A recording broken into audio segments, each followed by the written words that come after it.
We look back at a pivotal moment in Charleston's history. 5 years ago, the statue of John C. Calhoun was removed from Marion Square. Our Emily Deanne spoke with historians about where it is now, and she heard from supporters of the statue's removal about where the city stands. Emily? The statue that stood tall for over a century sparked intense debate over race, history, and justice. For 124 years, the towering bronze likeness of John C. Calhoun watched over downtown Charleston. Since being removed in 2020, the statue has yet to find a permanent home. As a U.S. Vice President and defender of slavery, John C. Calhoun was a divisive figure, and his monument was a flashpoint. In the early hours of June 24, 2020, amid nationwide protests following the murder of George Floyd, the city made a historic decision to take it down. Well, I think a lot of people thought it was a long time coming.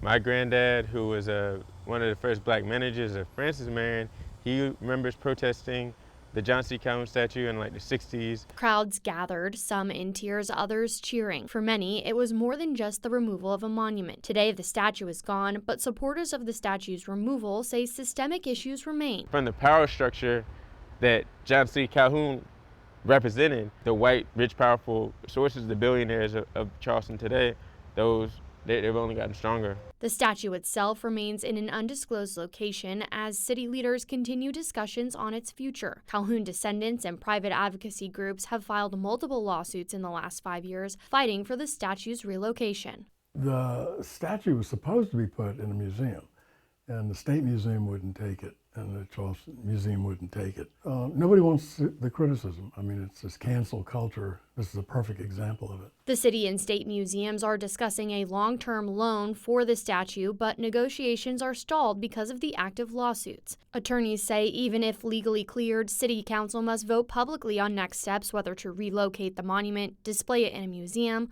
or return it to Marion Square. Historians say taking down monuments doesn't change the past. To remove all of the reminders and to remove all the monuments and things that I think it just gives you a false impression of the history of the city. I believe that it should find a resting spot somewhere. I mean, if it's in Charleston, that's fine. But again, I think that there needs to be more attention on some of what we can rebuild.